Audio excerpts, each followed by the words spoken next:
Hey, it's Lon Welsh at Your Castle Real Estate and Shorewood, and I wanted to talk a little bit about why the worst of inflation is probably behind us. So I'm not an economist for real, I just play one on TV, but inflation really impacts us a lot from the housing market, and it certainly impacts our interest rates we have to pay for mortgages.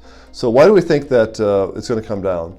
Well, the biggest component of the consumer price index is housing. It's almost 40%. And the reason why it's such a large component is that most households spend more money on their occupancy than they spend on anything else like gasoline or bread or bacon or their car insurance. So you've noticed probably that while rents are still going up, the pace of rent inflation has slowed down in the last couple months. And you'll also see that while home prices are still going up, they're not going up at nearly the dramatic rate that they were a year or two ago. So that's one really important point. The next thing to know is that the gasoline prices are off about 20% from their highs. I haven't seen this in a whole lot of headlines on the national stage, but that's a really material change. You'll also notice that food prices overall are off about 15% from their high prices not all that long ago. This is starting to filter down to a household level.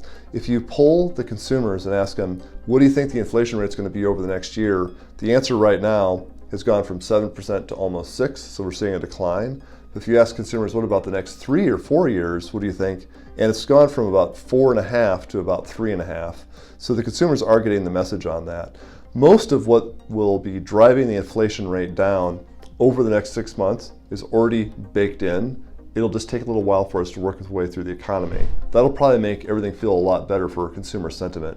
People who are favorable and they feel good about the economy are people who like to buy houses.